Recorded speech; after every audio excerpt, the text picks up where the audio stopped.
મિત્રો, ઔષધીય વનસ્પતિઓ માત્ર માણસો માટે નહીં, કુદરતે તો બધા માટે સર્જી છે. તો આપણા ઢોર ઢાખર પશુઓ, દાખલા તરીકે આપણું ગાય, ભેંસ, બકરી અને બીજા અન્ય પાલતુ પ્રાણીઓ જે છે, આપણે એમને પાળ્યા હોય તો એમને પણ અનેક બીમારીઓ આવે. અને બીમારીઓ આવે ને તેની સાથે સાથે જેમ આપણને એક્સિડન્ટ થાય, આપણું ક્યાંક પડી ગયા, ક્યાંક વાહન પરથી પડી ગયા અને હાથ પગમાં આપણું ફ્રેક્ચર આવી જાય, માઇનર હેરલાઇન ફ્રેક્ચર હોય કે મોટું ફ્રેક્ચર હોય, તો આપણને જે પાટા બાંધવામાં આવે, તો પાટા બાંધવા માટેનું આપણી પાસે વૈદ લોકો પણ છે, હાર્ડવેર જેને કહીએ, અથવા તો ડૉક્ટર આપણને પ્લાસ્ટર કરી આપે અને એક પોઝિશનમાં હાડકું આપણું રહે અને પછી ધીમે ધીમે દવાની અસરથી એને સંધાવવાનો મોકો મળે અને આપણી પાસે આવી ટ્રીટમેન્ટ અવેલેબલ છે માણસો માટે. પણ ઘણીવાર પ્રશ્નો એવા બનતા હોય છે કે ગાય અથવા તો બકરી, ભેંસ, એમને પણ પગે ફ્રેક્ચર થઈ જાય, એમનો પગ ભાંગી જાય એવી તકલીફ થતી હોય છે. આવા કિસ્સાઓ ક્યારેક ક્યારેક બને. તો અમે જ્યારે ડેડિયાપાડા વિસ્તારની મુલાકાતે હતા ત્યારે ત્યાંના કોઈ ગોવાળ એમણે જણાવ્યું કે અહીં એક ડાયોસ્કોરિયા વોલિચી નામની કોઈ વનસ્પતિ થાય છે, જેને આપણે વાઇલ્ડ યામ અથવા તો અહીંયા દેશી ભાષામાં ઓરો કહેવાય, એક જાતનું કંદ છે. એના પ્રજાતિનું જ એક બીજું સગું ભાઈ બહેન સમજી લો. આ જે જાણીતું છે, જે ખાઈ શકાય, એ ડાયોસ્કોરિયા બલ્બીફેરા, એના જેવી જ એક જંગલી વનસ્પતિ ડાયોસ્કોરિયા વોલિચી. એનું કંદમૂળ બહુ જાડું નહીં થતું, પણ આમ અંગૂઠા જેવું જાડું થાય અને લગભગ 1 ફૂટ જેટલી લંબાઈ એની હોય છે. આવું એનું કંદમૂળ હોય છે આ વેલાનું, ડાયોસ્કોરિયા વોલિચી. તો એ ગોવાળ જે ગાય ચરાવતા હતા એમણે કીધું કે અમારા ગામમાં એવી સિસ્ટમ છે પહેલાંથી કે કોઈ પણ ગાય, ભેંસ, બળદ અને બકરી વગેરેનો જો પગમાં આવી જાતનું કોઈ ફ્રેક્ચર થઈએ અને એને પણ આપણે સ્ટેબલ રાખવું છે, લાઈક આપણે પ્લાસ્ટર કરી દીધું છે એક પોઝિશનમાં, તો એના માટે આ વેલો જે છે એનું કંદમૂળ એને લાવીને વાટવામાં આવે. જે હાડકું જોડાવા માટેની જે દવાઓ છે એ તો છે જ, એ લગાવવામાં આવે અને પછી લાઈક પ્લાસ્ટર થઈ ગયું હોય, એમાં ગાય, ભેંસ કોઈનો પણ પગ ભાંગી જાય એટલે બહુ મોટી સમસ્યા છે, એને પ્લાસ્ટર કરવાનું આપણે કોઈ ડૉક્ટરને જોયા નથી. તો આ ગામડાના લોકો જે છે આ વેલાનું કંદમૂળ છે એને લાવીને વાટે, એકદમ ચટણી કરીને એનો લેપ કરી દે અને લેપને એક પોઝિશનમાં રાખ્યા પછી 1-2 કલાક સુકાવા મળે એ પોઝિશનમાં એમના પાલતુ પ્રાણી ઊભું રાખે અને 1-2 કલાકમાં જ્યારે આ લેપ જે છે સુકાઈ જાય તો એકદમ મજબૂત સિમેન્ટ જેવું થઈ જાય છે અને પ્લાસ્ટર જેવું કામ કરે છે. તો માત્ર માણસો માટે નહીં, પણ ઢોર ઢાખર માટે પણ આવી મહત્ત્વની ઔષધિ દવાઓ આપણા ગામડે ગામ અવેલેબલ છે, લોકો ઉપયોગ કરતા આવે છે. આ માહિતી પણ આપણે એને વધુ પડતો ઉપયોગ કરીએ અને જ્યાં જરૂર હોય ત્યાં સુધી આપણે એને પહોંચાડી એનો બહોળો ઉપયોગ કરવો જોઈએ. મિત્રો, આજે આપણે પર્યાવરણના સંતુલનને જાળવી રાખવા માટે સ્થાનિક જાતોના વાવેતર ઉપર ચર્ચા કરીશું. સ્થાનિક જાતો એટલે શું? તો સ્થાનિક જાતો એટલે એ કે વૃક્ષોનું જ્યારે આપણે વાવેતર કરતા હોઈએ તો જે તે વિસ્તાર હોઈ શકે, એક જિલ્લો, એક રાજ્ય અથવા તો એક દેશ, એ વિસ્તારમાં કુદરતી રીતે ઉગી આવેલી વનસ્પતિ જે છે ત્યાંની મૂળ સ્થાનિક એટલે કે નેટિવ જાતો કહી શકાય એવા વૃક્ષોનું વાવેતર કરવું જોઈએ અને એનાથી પર્યાવરણનું જે સંતુલન જે છે ખૂબ જ સરસ રીતે જળવાઈ રહે છે. આ મુદ્દાની ચર્ચા કેમ કરવી પડે? કેમ કે આપણે ઘણી બધી વિદેશી વનસ્પતિઓ લાવીને આપણા ઘરના બગીચામાં, રોડ સાઈડના પ્લાન્ટેશનમાં અથવા તો સિટીના મોટા મોટા બગીચાઓમાં આપણે ખૂબ બધી વિદેશી વનસ્પતિઓ વાવી દીધી છે, જે દેખાવમાં તો ખૂબ સારી છે, પણ પર્યાવરણને જાળવવામાં મદદ કરે છે કેમ, તે બહુ મોટો સવાલ છે. એવું કહેવાય છે કે દરેકે દરેક વનસ્પતિ કોઈક ના કોઈક રીતે કામની તો છે, એનો કોઈ ઔષધિ ઉપયોગ કે અન્ય ઉપયોગ કોઈ હોઈ શકે, પણ દરેક વિસ્તારને અનુરૂપ છે કે કેમ અને જ્યાં ઉગાડવામાં આવે ત્યાં ફાયદાકારક છે કે કેમ, તે ગંભીર ચર્ચાનો વિષય છે. 1-2 એક્ઝામ્પલ આપણે ચર્ચા કરીએ તો જે આપણી મૂળ સ્થાનિક વનસ્પતિઓ જે છે ને, તે આ જે તે વિસ્તાર હોય એની ઠંડી, ગરમી, પાણીનો પ્રવાહ કેવો છે, ભૂગર્ભ જળ કેવું છે, વરસાદ કેવો છે, ત્યાંની જમીનની પીએચ કેવી છે, એ બધાના અનુરૂપ થઈને સદીઓથી વિકસીને ત્યાં જંગલ તરીકે વિકસી છે અથવા તો કોઈ પણ વિસ્તારમાં તે વનસ્પતિઓ ત્યાં ઉગે છે. હવે એવું તો ના થઈ શકે ને કે જે હિમાલયમાં થતી ઉગતી વનસ્પતિ છે તે કાલે રાજસ્થાનના રણમાં પણ ઉગવા માંડે. બેની આબોહવામાં ખૂબ મોટો ફરક છે. એટલે જે તે વિસ્તારમાં કુદરતી રીતે ઉગી આવતી વનસ્પતિ એક લાંબા અનુકૂલન સાથે જ્યારે ઇવોલ્યુશન થયું એ રીતે સાથે સાથે વિકસીને આજે જંગલ બનાવવામાં ત્યાં વનસ્પતિ ઉગે છે. એવી વનસ્પતિને બદલી કાઢીએ આપણે અને પછી કોઈ વિદેશથી લાવીને ખૂબ સુંદર દેખાતા ફૂલ માટે આપણે લાવીને એ વનસ્પતિ અહીંયા રોપી દઈએ તો એ વનસ્પતિ અહીંયા ઉગી તો જશે, પણ એ કેટલા ફાયદા કરશે અને કેટલાક નુકસાન પણ લઈને આવશે. તો પ્લસ અને માઇનસ બંને સાઈડ આપણે ચર્ચા કરવી જરૂરી છે. એક ઝાડ છે જે સોનમોહર તરીકે પણ ઓળખાય અને બોટનિકલી ઇંગ્લિશમાં પેલ્ટોફોરમ તરીકે જાણીતું છે. હિન્દીમાં ક્યાંક એને તામ્રફળી પણ કહેવામાં આવ્યું છે. તો ભારતભરના જેટલા પણ રસ્તાઓ જે બન્યા આઝાદી પછી, મોટા હાઈવે જ્યાં પણ નિર્માણ થયા અથવા તો સ્ટેટ હાઈવે બન્યા, લગભગ ભારતભરના બંને રોડ સાઈડમાં બધે જ રોડની બંને બાજુ આ પેલ્ટોફોરમ નામનું ઝાડ વાવવામાં આવ્યું. પેલ્ટોફોરમ ઝાડ ખૂબ સારું છે,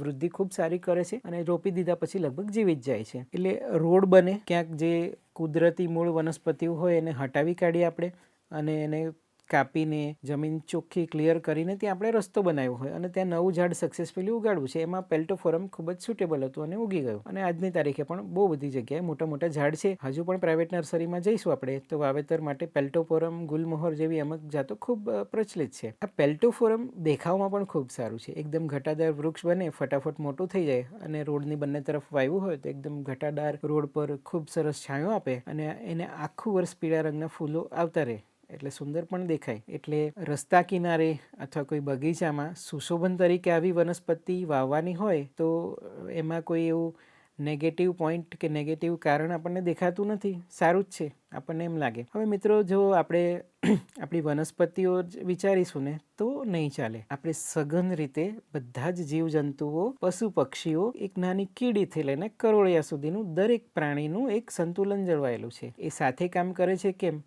એ જોવું પડશે. જ્યાં પણ કોઈ જીવસૃષ્ટિ ઉદ્ભવે ને ત્યાં વનસ્પતિ હોવી જરૂરી છે. કેમ કે વનસ્પતિ રોજ સવારે ધરતી પર સૂર્યપ્રકાશ આવે એટલે પ્રકાશ સંશ્લેષણ નામની એક મહત્વની ક્રિયા કરે. એ ક્રિયામાં એ શું કરે? પોતાના માટે ખોરાક બનાવે. ખોરાક બનાવવા માટે વનસ્પતિ જમીનમાંથી મૂળ દ્વારા પાણી, પોષક તત્વો અને સૂર્યપ્રકાશની એનર્જી મેળવીને પોતાનો ખોરાક તૈયાર કરે. આ પ્રક્રિયા જે થાય એને પ્રકાશ સંશ્લેષણ કહેવાય અને એના બાય પ્રોડક્ટ તરીકે વનસ્પતિ ઓક્સિજન આપે છે આપણને. તો ઓક્સિજન મળવું એ ખૂબ જરૂરી છે. વનસ્પતિ આપણને ઓક્સિજન આપશે. એ જ વનસ્પતિ કદાચ આપણે ખોરાક તરીકે ઉપયોગ કરી શકતા હોઈએ, આપણે જેને ખોરાક તરીકે નથી ઉપયોગ કરી શકતા. બની શકે કોઈ જંગલી પશુ પક્ષી એને ખોરાક તરીકે ઉપયોગ કરતું હોય. એ વનસ્પતિના ફળ આપણે ના ખાતા હોય પણ કોઈ પક્ષી એના ફળ ખાતા હોય. ઘણા બધા પક્ષીઓ એના પર માળો બનાવીને રહેતા હોય. ઘણા બધા કીડી, કરોળિયા, મકોડી આ બધા એમાં રહેઠાણ પણ બનાવતા હોય અને ત્યાંથી એનો રસ ચૂસતા હોય. પતંગિયાને ફૂલો પર રસ ચૂસતા આપણે જોયા જ છે. તો એક કોમ્બિનેશનમાં બધું ચાલતું હોય. પણ જ્યારે પણ કોઈ વનસ્પતિના પર્ણો વૃદ્ધ થઈ જાય, ડાળીઓ વૃદ્ધ થઈ જાય તો એ નીચે ખરી પડે, સુકાઈને પડે અથવા મૃત થઈ જાય ડાળીઓ નીચે પડે. તો ત્યાં પડ્યા પછી પણ મરેલી ડાળી, સૂકા પાંદડાઓ એ પણ નીચે અળસિયા છે કે બીજા અમુક મોટા જમીનમાં ફરતા જીવો છે એમના માટે ખોરાક તરીકે કામના છે. એ બધાના ટુકડા થઈ જાય અને એવા કોઈ ભાગો બચી જાય જે ખાઈ નથી શકાતા તો પછી સૂક્ષ્મ જીવો, બેક્ટેરિયા, કેટલીક ફૂગ, આ બધાનો વારો આવે. એ બધા પણ આના ઉપર જ નભે, ખોરાક તરીકે ઉપયોગ કરે અને વનસ્પતિએ ખોરાક બનાવવાની પ્રક્રિયામાં જે પોષક તત્વો જમીનમાંથી પાણી દ્વારા લીધા હોય એ બધાને જ તોડીને પાછા મૂળ કુદરતી સ્વરૂપે છૂટા કરી દેવામાં આવે આવા વિઘટકો અથવા તો સૂક્ષ્મજીવો દ્વારા. એ ખૂબ સરસ તંત્ર ચાલતું રહે, એને કહેવાય નિવસન તંત્ર. તો જે તે વિસ્તારનું, દરેક વિસ્તારની આબોહવા, ત્યાંની ક્લાઇમેટિક કન્ડિશનના આધારે વનસ્પતિઓ, ત્યાંના પ્રાણી પક્ષીઓ, ત્યાંના સૂક્ષ્મજીવો બધું નક્કી જ હોય છે કે અહીંયા કેવા પ્રકારની વનસ્પતિ ઉગશે, અહીંયા કેવા પ્રકારના પ્રાણી પક્ષીઓ રહેશે. દાખલા તરીકે કાચબો છે, દેડકો છે તો એ પાણીમાં રહેશે તો એ એક્વેટિક ઓર્ગેનિઝમ છે. જમીન પર રહેતા સ્થળ જ અલગ છે. એ રીતે જેવી જમીન, જેવી આબોહવા એ પ્રમાણે અલગ અલગ જીવસૃષ્ટિ રચાયેલી છે. તો આ બધું એ જ કોમ્બિનેશનમાં હશે જે તે વિસ્તારના આબોહવાને માફક આવશે. હવે આપણે શું કર્યું? પેલ્ટોફોરમ ક્યાંકથી વિદેશથી આવ્યું છે અને એને આપણે આખા ભારતભરમાં વાવી દીધું. પછી એ કેરળ, કન્યાકુમારી હોય કે પછી છેક હિમાલય સુધીના રસ્તા કે રાજસ્થાનના રણ વિસ્તાર હોય, આપણે એ બધે જ વાવી દીધું. હવે તકલીફ એ છે કે આ વનસ્પતિ બહારથી આવી છે એનો પણ કચરો પડશે. તો તમે ક્યારેય નહીં જોયું હોય કે આ પેલ્ટોફોરમના ઝાડ ઉપર ખૂબ બધા પક્ષીઓ માળો બાંધ્યો છે. ના, એવું કોમન પિક્ચર આપણને જોવા નહીં મળે. તેનું ફળ પણ એવું નથી કે પક્ષીઓને ખાવા માટે ખોરાક તરીકે ઉપયોગી છે. પક્ષીઓ ફળ પણ નથી ખાતા. ચાલો, આ તો મોટી મોટી વાત થઈ. હવે એનો કચરો સુકાઈને ડાળીઓ પડે નીચે તો કોઈ ખાતું હશે? તો એને કોઈ અળસિયું નથી ખાતું, કોઈ કીડી નથી ખાતી, અને નીચે જે માઇક્રો ઓર્ગેનિઝમ સૂક્ષ્મ જીવો આપણા એ પણ એને નથી ખાતા. જો એવી કોઈ વનસ્પતિ જે છે જે જમીનમાંથી તો પાણીને પોષક તત્વો શોષી લે છે, પોતાનો ખોરાક બનાવી પોતાનો અંગોનો વિકાસ કરે છે, પણ કોઈ એને ખાતું નથી, તો એવું તો ના હોઈ શકે ને. કહેવાય છે કે દરેક વનસ્પતિ કોઈક ના કોઈક રીતે ઉપયોગી છે, કોઈ સજીવને તો કામ આવતું હશે, તો કેમ આને કોઈ ખાતું નથી? એટલા માટે નથી ખાતું કે આપણે જે ખોરાક ખાઈએ, આપણે રૂટીન આપણું ઘરનું જે રોટલી શાક દાળ ભાત ખાતા હોઈએ છીએ, તો આપણા શરીરમાં પાચક રસ બને. આ પાચક રસ એટલે કેટલાક એન્ઝાઇમ્સ, મોટાભાગે એન્ઝાઇમ્સ એટલે કેટલાક પ્રોટીન્સ હોય છે જે ખોરાકના પાચનમાં મદદ કરે. આપણા સ્થાનિક વનસ્પતિઓ જે કોઈ પણ હશે, તો એ વનસ્પતિ જ ઇવોલ્વ નથી થઈ, પણ સાથે સાથે બીજા પશુ પક્ષીઓ, બીજા કીટકો, બીજા સૂક્ષ્મજીવો બધા જ સાથે અનુકૂલન સાધીને એકબીજા સાથે જીવતા શીખ્યા છે. એટલે જે તે વનસ્પતિનું ફળ ખાઈ શકાય, એના પર્ણો, સૂકી ડાળી આ બધાને ખાઈ શકાય, એને પચાવી શકાય અને વિઘટન કરી શકાય એવી શક્તિ જેની પાસે છે, તેવા જ સૂક્ષ્મજીવો અથવા તો તેવા કીટકો કે પક્ષીઓ આપણે ત્યાં છે. પેલ્ટોફોરમ બહારથી આવેલી વનસ્પતિ છે, એના શરીરની અંદર જે કેમિકલ્સ બને છે એ પચાવવાની કેપેસિટી આપણા પક્ષીઓ પાસે છે જ નહીં. એટલે આપણા પક્ષીઓ એનું ફળ નથી ખાતા, ફળ ખાવા લાયક પણ નથી, થોડું કડક હોય છે, ફૂલનો રસ નથી ચૂસતા, અને એના પર્ણો નીચે પડી જાય તો એનો અળસિયું પણ, પક્ષી પાસે આવો એન્ઝાઇમ નથી, અળસિયું પણ એને નથી પચાવી શકતું, તો એ પણ નથી ખાતું, અને આ બધો જ કચરો જમીન ઉપર પડ્યો રહે અને જમીન ઉપર એક આખું સ્તર બનાવી દે, અને જાણે કે એક પ્લાસ્ટિકનું પડ પાથર્યું હોય એવી રીતે જમીનને નિર્જીવ કરી નાખે. તો જ્યારે જરૂર હતી, આપણે જો રોડ મોટા કર્યા અને વિકાસના એ વેગમાં ક્યાંક રોડ પર છાંયડો લાવવાની જરૂર હતી, તો આપણે પેલ્ટોફોરમ રોપ્યા. આપણને જરૂર હતી, આપણું જ પ્રિય ઝાડ છે. પણ જ્યારે હવે આપણી સામે માહિતી આવી રહી છે કે પેલ્ટોફોરમ કરતાં એવું કોઈ ઝાડ જે માત્ર છાંયો આપે છે, થોડી સુંદરતા બતાવે છે, પણ એની સામે આપણી સ્થાનિક વનસ્પતિઓ કોઈ એવી હોય જે સુંદર દેખાતી હોય, પેલ્ટોફોરમ જેવી જ ઘટાદાર હોય. તો જેમ આપણે વાત કરતા આવ્યા કે જ્યારે ઉત્ક્રાંતિ થઈ હશે, તો ત્યારે માત્ર વનસ્પતિઓ જ નહીં, પણ બધા જ પ્રાણી પક્ષીઓ એકબીજા સાથે સંતુલન સાધીને આજના કાળક્રમે આપણી સામે હાજર છે જંગલમાં, અથવા તો જ્યાં પણ વનસ્પતિ ઉગે છે ત્યાં. તો વનસ્પતિને ખાવા માટે પણ ચોક્કસ પ્રકારના પાચક રસો દરેક જીવજંતુના સ્ટમકમાં હોવા જ જોઈએ. તો એ જ એન્ઝાઇમ્સ જે છે એ જેની પાસે હશે તે જ આ બધી વનસ્પતિઓ ખાઈ શકશે. પેલ્ટોફોરમ એક બહારથી આવેલી વનસ્પતિ હોવાથી એનો કચરો, એના પર્ણો, એના ફળ આપણા કીટકો, પક્ષી, અહીંયાના અળસિયા આ બધાને ખાઈ શકતા નથી, કેમ કે એમને પચાવવાની ક્ષમતા જ નથી. એટલે દેખાવમાં ખૂબ સારું ઝાડ છે, આપણે જેને પ્રેમથી વાવ્યું છે, અને જેમ મેં કીધું તેમ ભારતભરમાં વાવવામાં આવ્યું. શું ખૂબ મોટા ઘટાદાર વૃક્ષો એના આજે પણ જોવા મળે છે.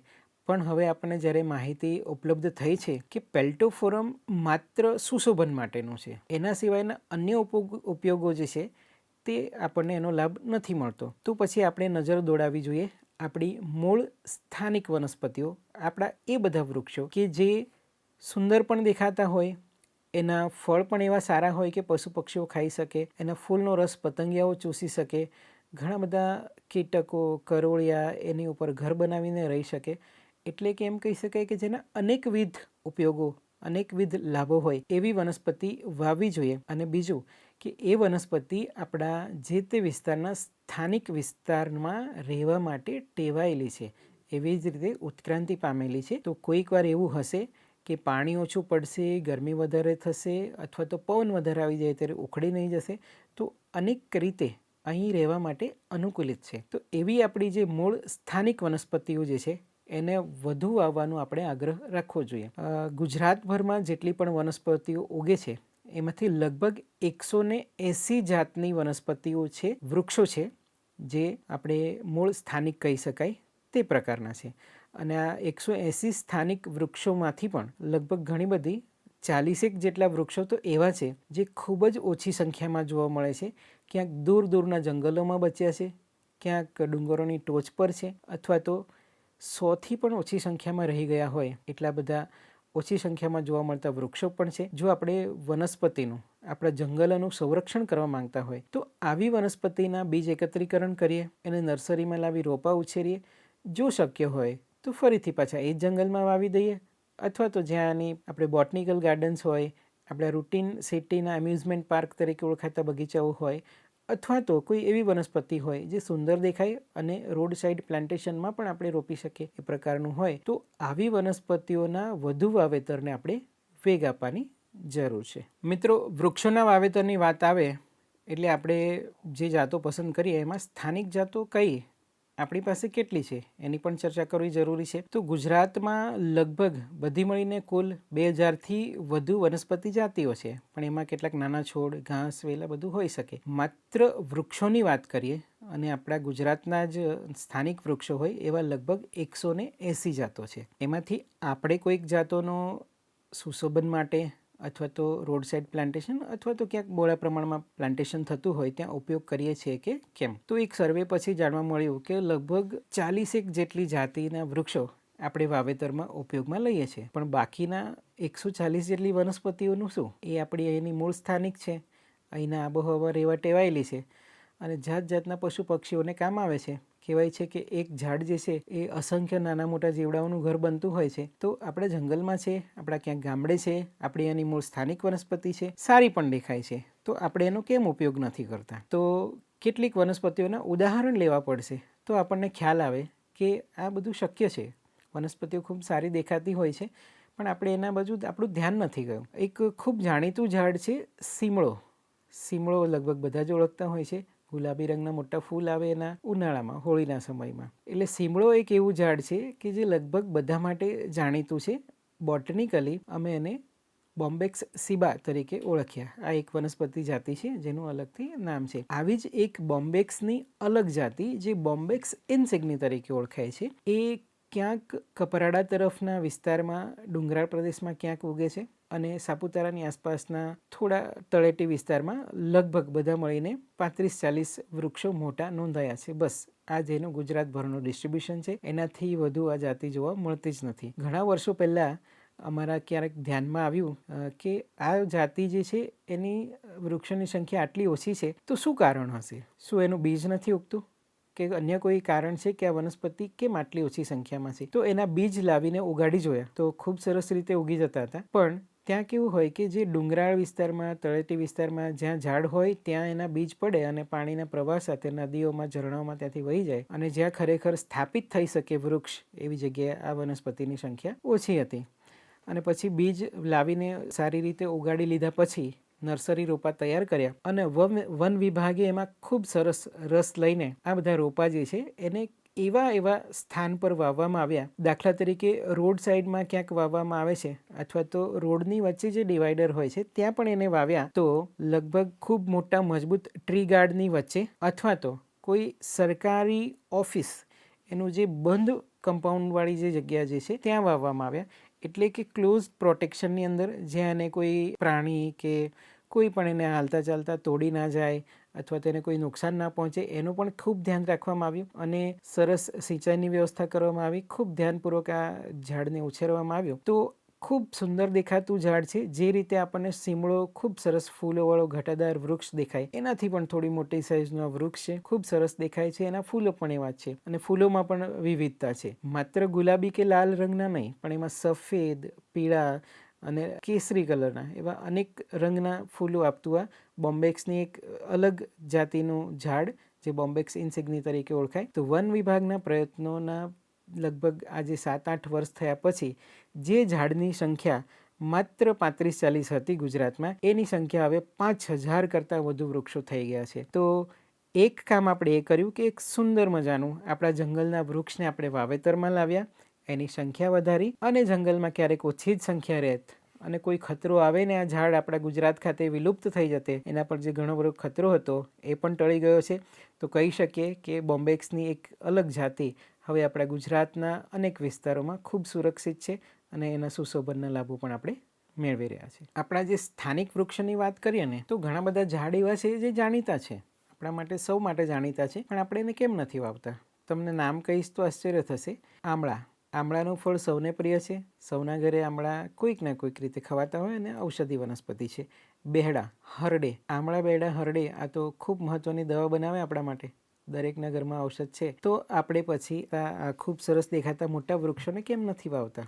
આમળાનું ઝાડ આંબલીના પાન જેવું સરસ દેખાવ હોય, જે રીતે આપણે એક વિદેશથી લાવી બદામ તરીકે ઓળખાતું એક ઝાડ વાવી દઈએ છીએ, ખૂબ સુંદર દેખાય, એ પણ ખૂબ ઝડપથી વધે અને ઘટાદાર મોટું વૃક્ષ થઈને છાંયો આપવા માંડે અને એના ફળ પણ થોડા આપણે ખાઈ શકીએ, એનું બીજ ખાઈ શકાય. પણ આ બદામ જે બહારથી લાવીને આપણે રોપીએ છીએ ને, તો એના બીજા લાભ ઓછા છે. અને એક ગેરલાભ ખાસ એ કે જો આપણે ઘરની આસપાસ વાવી દીધું હોય આવું ઝાડ, તો ખૂબ મોટી ઘટા થવાના લીધે એ ઝાડનો ફેલાવો જ્યાં સુધી હોય એની નીચે બીજી બધી ઉગતી વનસ્પતિઓ ધીમે ધીમે સૂર્યપ્રકાશ, પાણી અને બીજા પોષક તત્વોની અછત અનુભવે અને ધીમે ધીમે ત્યાંથી નાશ પામે. એટલે આ એક એવું ઝાડ જે બહારથી લાવીને રોપીએ તો માત્ર એ જ જીવે, બાકી કોઈ દોસ્તોને સાચવતું નથી. એના બદલે આપણી મૂળ સ્થાનિક ખૂબ જ જાણીતી હરડે બેહડા આમળા, આનો ત્રિફલા પાવડર પણ આપણે જાણીતો છે, તો એ વાવીશું તો આપણે એની મૂળ સ્થાનિક જાતો છે, બીજી બધી જીવસૃષ્ટિ સાથે સંકળાયેલી છે, બીજા કોઈને નુકસાન નથી પહોંચાડતી. કેટલું મહત્ત્વની વાત કે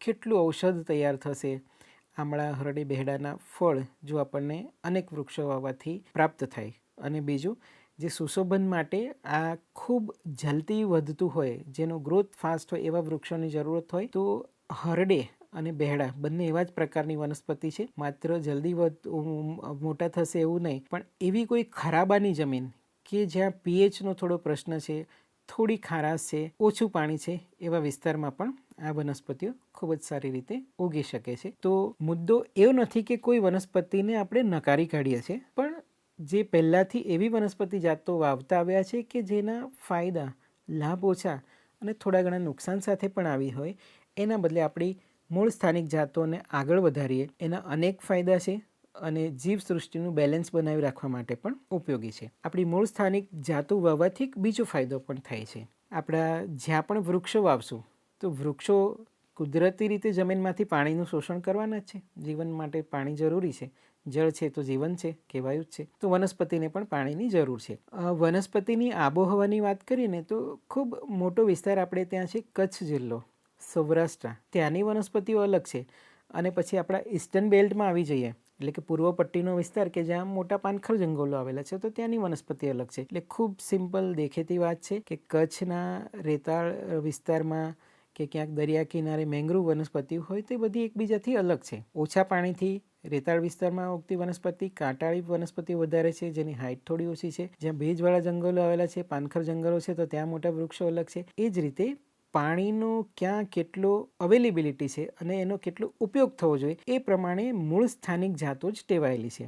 હવે આવી જાતો જ્યાં જ્યાં રોપવી જોઈએ ત્યાં આપણે કેટલીક એવી વનસ્પતિ લાવીને રોપી દઈએ કે જે પાણી જરૂર કરતાં બીજી વનસ્પતિ કરતાં વધુ શોષી લેતી હોય. શક્ય છે કે આપણે બહારથી વિદેશી કોઈ વૃક્ષની જાત લાવીએ, બહુ સુંદર દેખાતું હોય, કદાચ એના ફૂલ પુષ્પો ખૂબ સુંદર હોય અને રોડ પર આપણને ખૂબ સરસ એક સિનિક ઇવેન્ટ ઊભી કરી આપે કે ખૂબ સુંદર દેખાવ છે, અથવા તો પર્ણો અથવા તો એનો વૃદ્ધિનો પ્રકાર એ રીતે હોય કે ખૂબ સરસ શેપમાં આપણે એને મેન્ટેન કરી શકીએ, ખૂબ ફટાફટ ઉગી જાય. આવી જ એક વનસ્પતિનું ઉદાહરણ છે કોનોકાર્પસ. કોનોકાર્પસ જો કે બાદમાં ગુજરાત સરકારે પ્રતિબંધ પણ મૂક્યો. તો આ એવી વનસ્પતિ છે કે જે વિદેશથી આવી છે, પણ ખૂબ સરસ એનો જલ્દી ગ્રોથ થતો હતો. અને શહેરોમાં જે રોડ સાઈડના પ્લાન્ટેશનમાં જ્યાં પિયતની તકલીફ હોય, તો એવા વિસ્તારમાં આ વનસ્પતિ ટકી જતી હતી. કેમ ટકી જતી હતી? કેમ કે મૂળ પોતાના ખૂબ ઊંડે સુધી ઉતારી દે અને ખૂબ પાણીનું શોષણ કરે. તો આપણા ભૂગર્ભ જળ જે છે ને એને ખાલી કરી નાખે એવા મૂળવાળી વનસ્પતિ છે. તો પાણી જે આપણું જળવાઈ રહેવું જોઈએ, ભૂગર્ભ જળ સચવાઈ રહેવું જોઈએ, એના સામે વિપરીત અસરો જોવા મળી. અને સ્વાસ્થ્યને લગતા કેટલાક પ્રશ્નો તો છે જ, એ પણ ખરા આ કોનોકાર્પસના લીધે. એટલે કહેવાનું તાત્પર્ય એ જ છે કે આપણી મૂળ સ્થાનિક જાતો જે છે એને તમે રોપશો તો આવા અચાનક અણજાણીતા કે જેને આપણે ફેસ ના કરવાની ઈચ્છા હોય એવા બધા પ્રશ્નો નહીં આવશે. અને વિદેશી વનસ્પતિ અહીંયા આવ્યા પછી કઈ તકલીફ ઊભી કરે છે એ વર્ષોના અનુભવ અથવા તો વર્ષોની મુશ્કેલી વેઠ્યા પછી જ ખબર પડે છે. એટલે આપણી એવી મૂળ સ્થાનિક જાતો વાવવી જોઈએ. જો ક્યાંક સૂકા પ્રદેશમાં છે તો ઓછા પાણીએ ઉગી રહે, ટકી રહે. જો વનસ્પતિ ઉગશે, મોટું ઝાડ થશે તો એની આજુબાજુમાં નાના છોડ પણ ઉગશે. વૃક્ષ મોટું થશે તો એના ઉપર વેલાઓ પણ ચડશે, ઘણી બધી વનસ્પતિઓ હશે, ઘણા બધા પશુ પક્ષીઓને ચારો પણ મળશે, પંખીઓ એના પર માળો પણ બનાવશે, ફળ પણ ખાવા મળશે, કીડીઓને, જીવજંતુઓને, નાના અનેક કીટકોને, આપણા પતંગિયા, ફૂદા સૌને રહેવા માટેનું ઘર મળશે, ખોરાક મળશે. અને જેટલી જૈવિક વિવિધતા વધુ એટલું આપણું જીવન, જંગલ અને તમામ પ્રકારની ઇકોસિસ્ટમ જે છે આપણે નિવસંતર ખૂબ જ સ્ટેબલ બને. તો આપણે સ્થાનિક જાતો વાવવાનું આ પણ એક કારણ છે. મિત્રો, વૃક્ષોનું વાવેતર જ્યાં પણ થતું હોય ને તો સુશોભન એક મહત્વનો મુદ્દો તો બની જ રહે. જે રીતે આપણે કોઈ શેક્સપિયરને વાંચ્યા હોય અથવા તો યુરોપિયન કન્ટ્રીઝના ત્યાંના બગીચાઓ કે ત્યાંની રોડ સાઈડ પ્લાન્ટેશન જોયું હોય તો એમને બહુ પ્રિય છે મેપલ ટ્રી. એમનું એક ખૂબ સરસ મેપલ ટ્રી, દેખાવા બે ખૂબ સુંદર, અને ઝાડ જ્યારે મોટું થાય તો એનું લાકડું એ પણ ખૂબ મોંઘા ભાવે વેચાય, એટલે આર્થિક રીતે ફાયદાકારક પણ ખરું. એવું જ આપણું ગુજરાતનું મેપલ ટ્રી છે. તો જંગલોમાં એક્ઝેક્ટ એના જેવા જ પર્ણોવાળું દેખાતું મેપલ ટ્રી આપણી પાસે પણ એક છે, જેને શુદ્ધ ગુજરાતી ભાષામાં કોદારો તરીકે ઓળખાય છે. ઘણા બધા એને કોદાળો તરીકે પણ ઓળખે, અને ઘણીવાર દેશી ભાષામાં કવિશા તરીકે પણ ઓળખવામાં આવતું હોય છે. આ ઝાડ એવું છે જેના પર્ણો ખૂબ સુંદર છે. પાનખર જંગલોનું ઝાડ છે તો લગભગ વર્ષના 9 મહિના ખૂબ સરસ પર્ણોથી ભરેલું હોય છે. જેવા મેપલ ટ્રીના પર્ણો એવા જ સુંદર આપણા આજે કોદારો અથવા તો કવિશા નામનું ઝાડ છે. બોટનિકલી અને ફિર્મિયાના કોલોરાટા તરીકે ઓળખવામાં આવે. તો એના પર્ણો ખૂબ સુંદર છે. ઝાડ ખૂબ ઘટાદાર સુંદર બનશે, એટલે જ્યાં પણ રોપવામાં આવે સુંદરતામાં વિશેષ કંઈક દેખાવ આપશે. અને બીજો એક ખાસ ફાયદો કે આ પાનખર જંગલનું ઝાડ છે.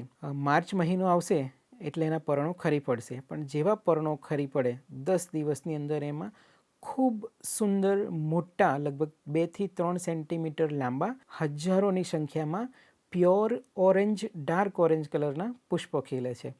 એટલે જો એવું ઝાડ જે ક્યારેક લીલું છમ રહેતું હતું અને અચાનક 2-3 મહિના માટે ઓરેન્જ કલરનું થઈ જાય, એટલે આપણને રંગોની દ્રષ્ટિએ પણ વિવિધતા આપે.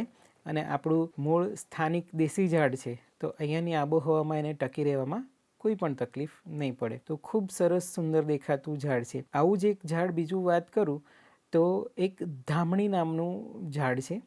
ધામણા નામના ફળ આવે જે ગામડે બાળકો ખાતા હોય. મીઠા મધુર ફળ છે, ઉનાળામાં ખાવા મળે. આપણે ખાઈએ છીએ તો બીજા પશુ પક્ષીઓને પણ ખાવા માટે એ પસંદગીના તો ખરા જ. તો ધામણીનું ઝાડ જે છે એ કેટલીક જગ્યાઓ એવી હોય ને કે જ્યાં એવા વૃક્ષોની વાવવાની જરૂર પડે જે ઝાડ સીધું જાય, બહુ જગ્યા ના રોકે. દાખલા તરીકે રોડ સાઈડ પ્લાન્ટેશનમાં દર વખતે ઘટા કરવાની જરૂર નથી. કોઈક વાર એવા વૃક્ષોની પણ જરૂર પડે જે ઓછી જગ્યા રોકે પણ સીધા લાઇનસરમાં ઘણા બધા વૃક્ષો ઉગાડી શકાય. તો ધામણીનું ઝાડ એવી ઓછી ઘટા ધરાવતું, લગભગ વધારે ઊંચું થતું એવા પ્રકારનું ઝાડ છે. એના પર્ણો પણ ખૂબ સુંદર છે. ફૂલો આવે ત્યારે પીળા રંગના ખૂબ સુંદર ફૂલ આવે છે અને ફળ પણ ખાઈ શકાય એવા હોય છે. તો માત્ર આપણા માટે નહીં પણ વન વગડે રહેતા ઘણા બધા પશુ પંખીઓ, ખિસકોલી, એ બધા માટે પણ આવું ઝાડ જે છે તે આપણા માટે સુશોભનની દ્રષ્ટિએ સારું, ઉગાવો એનો ખૂબ સારો, અને પ્લાન્ટેશન માટેના બીજનો સંખ્યા પણ ખૂબ મોટી હોય છે. અને ખૂબ સક્સેસફુલ રીતે આને ઉગાડી દઈએ તો આપણું વનરાજી જે છે એમાં ચોક્કસ વધારો થવાનો જ છે. એવા તો બીજા અન્ય અનેક ઝાડ છે જે ખૂબ સુંદર દેખાતા હોય. કડાયો એક એવું ઝાડ છે જેને યુરોપિયન લેડી તરીકે ઓળખવામાં આવે. કોમન નેમ છે યુરોપિયન લેડી ટ્રી તરીકે. તમે ગૂગલ સર્ચ કરશો તો આ ઝાડ મળી જ આવે. ઝાડ ખૂબ સુંદર છે. ખૂબ સુંદર એનું થડ હોય. એનું જે થડની છાલ જે છે એ સફેદ રંગની હોય લગભગ, એટલે દેખાવે એનું આખું વૃક્ષ, થડ, ડાળીઓ બધું જ ખૂબ સુંદર. અને એના પર્ણોનો આકાર 5 એંગલ વાળો ખૂબ સરસ. એટલે અગેન મને દર વખતે પેલું યુરોપિયન મેપલ ટ્રી આવી જાય કે તો એક છે એમની પાસે, આપણી પાસે તો આવા 10 છે. તો આ કડાયો જે સ્ટેરક્યુલા યુરેન્સ તરીકે ઓળખાય, એના જ્યારે પુષ્પો આવે ને, પુષ્પો એક ગુચ્છામાં આમ્રમોરની જેમ મોટા ગુચ્છામાં ખીલશે. તો પુષ્પોના ટાઈમે અગેન આપણું ગુજરાતનું છે, જંગલોનું છે, પાનખર જંગલોનું, તો પર્ણો ખરી ગયા હશે. પણ 2-3 મહિના ખૂબ સરસ એના પુષ્પો, લીલા રંગના પુષ્પો ગુચ્છામાં આવે. અને પુષ્પો જ્યારે ફળમાં કન્વર્ટ થાય તો મરૂન કલરના એકદમ સરસ મોટા ફૂલ જેવા દેખાતા એના ફળોનો વિકાસ થાય. તો થોડો સમય 2-3 મહિના એ પણ સુંદરતામાં વધારો કરશે. અને ઝાડ ખૂબ મજબૂત છે. રોડ કિનારે, બગીચામાં, ઘરની આસપાસ આપણે એવા ઝાડ વાવવા જોઈએ જે મજબૂત હોય. થોડો પવન આવે એટલે ઉખડી ના જાય, કાંટા ના પડે, એના પર્ણોનો એટલો બધો ખરવાનો પેલો દર ના હોય કે પછી આપણે નીચે સફાઈ કરીને થાકી જઈએ. એટલે આવા ઘણા બધા મુદ્દાઓ ધ્યાનમાં રાખીને આપણે વાવેતર માટેના વૃક્ષો પસંદ કરવાના હોય. તો મોટે ભાગે આપણે વાત કરી કે રોડ સાઈડ પ્લાન્ટેશનમાં, બગીચામાં કે ઘરની આસપાસ કે કોઈ શાળાના મકાનની સાથે કમ્પાઉન્ડમાં કે કોઈ હોસ્પિટલ, કોઈ પણ પરિસરમાં વાવવા માટેના આવા બધા ઝાડોની આપણે પસંદગી કરીએ. આ જે ઝાડની વાત કરી સ્ટેરક્યુલિયા યુરેન્સ, એનું જ મળતું આવતું બીજું એક નામ છે સ્ટેરક્યુલિયા વિલોસા. એ ઝાડ પણ ખૂબ સુંદર છે. લગભગ જેટલા ગુણ સ્ટેરક્યુલિયા યુરેન્સમાં છે એવા જ બધા ગુણ સ્ટેરક્યુલિયા વિલોસા નામની બીજી એક જાતિ જે ઉડાળા તરીકે ઓળખાય છે એમાં પણ છે.